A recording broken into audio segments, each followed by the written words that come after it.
আসসালামু আলাইকুম। আজকে এক বিরল ঘটনা ঘটলো। হঠাৎ করে পাখিরা খেতে খেতে পাখিরা উড়ে গেল ঝাঁক বেঁধে।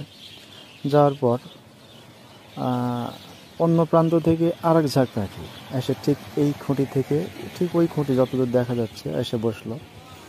সাধারণ কিচিরমিচিতে আজকে অনেক বেশি কিচিরমিচি, তাই আমি বুঝলাম না। আপনারা কেউ বুঝে থাকলে জানাবেন। আসসালামু আলাইকুম।